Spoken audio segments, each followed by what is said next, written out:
worse is yet to come. Perhaps, if things continue to develop like this with action and reaction by the parties involved, it may lead to an unpredictable regional war. I ask him what the solution is to prevent further escalation. The solution to the solution is the Palestinian issue. An independent Palestinian state with full sovereignty will give an opportunity for security and peace in the entire region. By striking inside Iraq, many here think the United States is fueling anger while not making enough effort to address the root causes of what has already become a regional war. For the PBS NewsHour, I'm Simona Foltin in Western Iraq.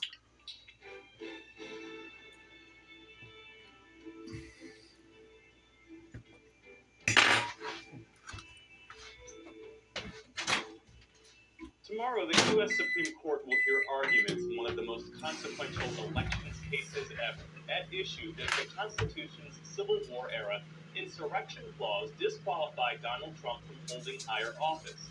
The court will hear a case out of Colorado where its state Supreme Court ruled Mr. Trump is ineligible to be on the ballot there. Other states have come to the opposite conclusion.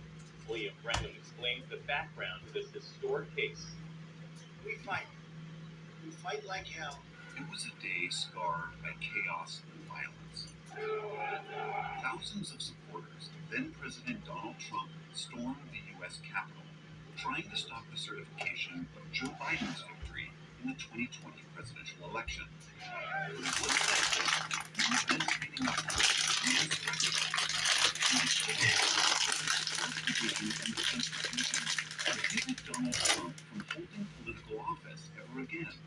Those are some of the key questions the U.S. Supreme Court will weigh tomorrow as the justices parse a rarely considered provision of the 14th Amendment for the first time in the court's history. So the 14th Amendment was passed a few years after the Civil War. Manisha Sinha is a Civil War historian at the University of Connecticut and one of the many researchers who submitted amicus briefs in this case. The reason why the framers decided to do this was because they wanted to discourage political domestic violence, which is exactly what is happening in the post-war South in this time. Written after the Civil War, the 14th Amendment addresses the rights of American citizens, particularly formerly enslaved people. Of its 5 sections, it's Section 3 that's the crux of this case. It says, no one who took an oath to support the Constitution can ever hold office again if they, quote, engaged in insurrection or rebellion against the same, or given aid or comfort to the enemies thereof. Is it clear to you that January 6th and the events leading up to it and that day itself constitute an insurrection under Section 3? It is my opinion that it does, but it is also very much in the historical record.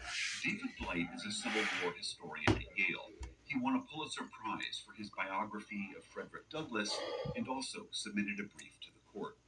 An insurrection, if one looks up definitions of it, is when a group of people engage together to resist the power of the federal government by force with a large public aim. And what could be more important than overturning a legitimate election? The mob not only engaged in violence, invaded the U.S. Capitol, broke down its doors, broke down its windows. It led to deaths. It led to all sorts of injuries. It is a miracle there weren't more guns involved. Who could more easily subvert our democracy from within than a commander-in-chief who has already tried to do so? Last December in Colorado was the first time a group of voters successfully won a case against Trump, citing Section 3.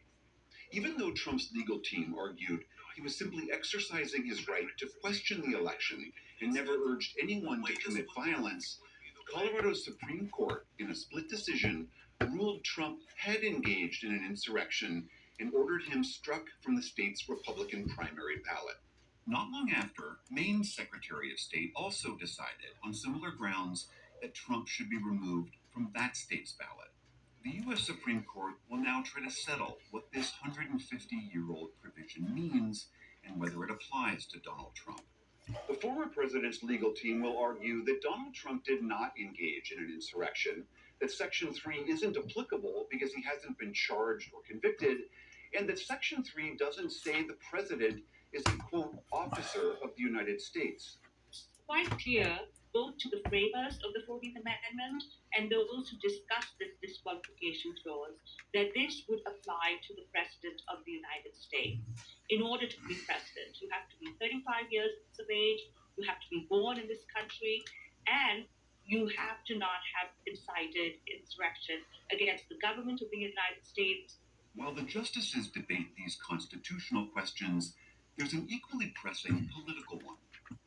If the Supreme Court lets Colorado's ruling stand, and more states like Maine take similar action, what will it mean for our democracy when millions of Americans cannot cast a vote for Donald Trump because of a constitutional provision that few voters have ever heard of? For the PBS NewsHour, I'm William Brangham.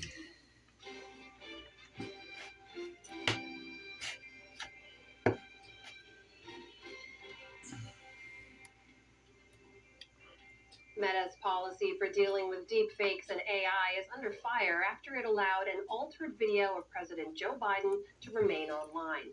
This week, Meta's oversight board called the company's manipulated media policies, quote, incoherent and confusing. Meta now says it's taking a number of measures to address AI-generated content on its platforms, including labeling them as such in the months to come. Nick Clegg is president of global affairs at Meta, and he joins me now to discuss these concerns. Nick, welcome back to the NewsHour. Thanks for joining us.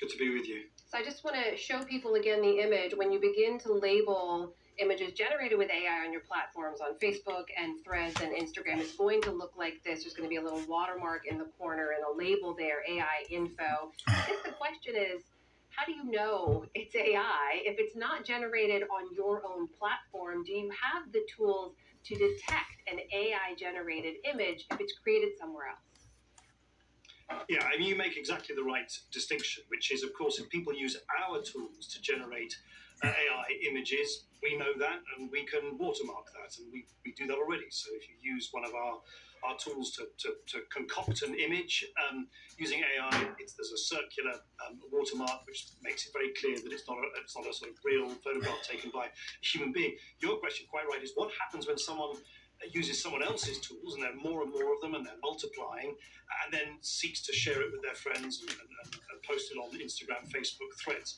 And I think we've made some real progress as an industry within kind of under the umbrella of an organization called Partnership for AI, which brings together a lot of the main players to develop common standards so that when we, as it's sort of called in the jargon, ingest, in other words, when we bring onto our platform because someone's sharing it on Instagram or Facebook, something which has been concocted elsewhere, has been generated elsewhere, there is an invisible watermark, something which allows our technology to automatically identify it, and then we can choose, as we will choose, to label it so users can distinguish between what is human and not human, what is synthetic and what is not synthetic. And to be clear, Nick, I apologize for is that something you can do now or something you will be able to do?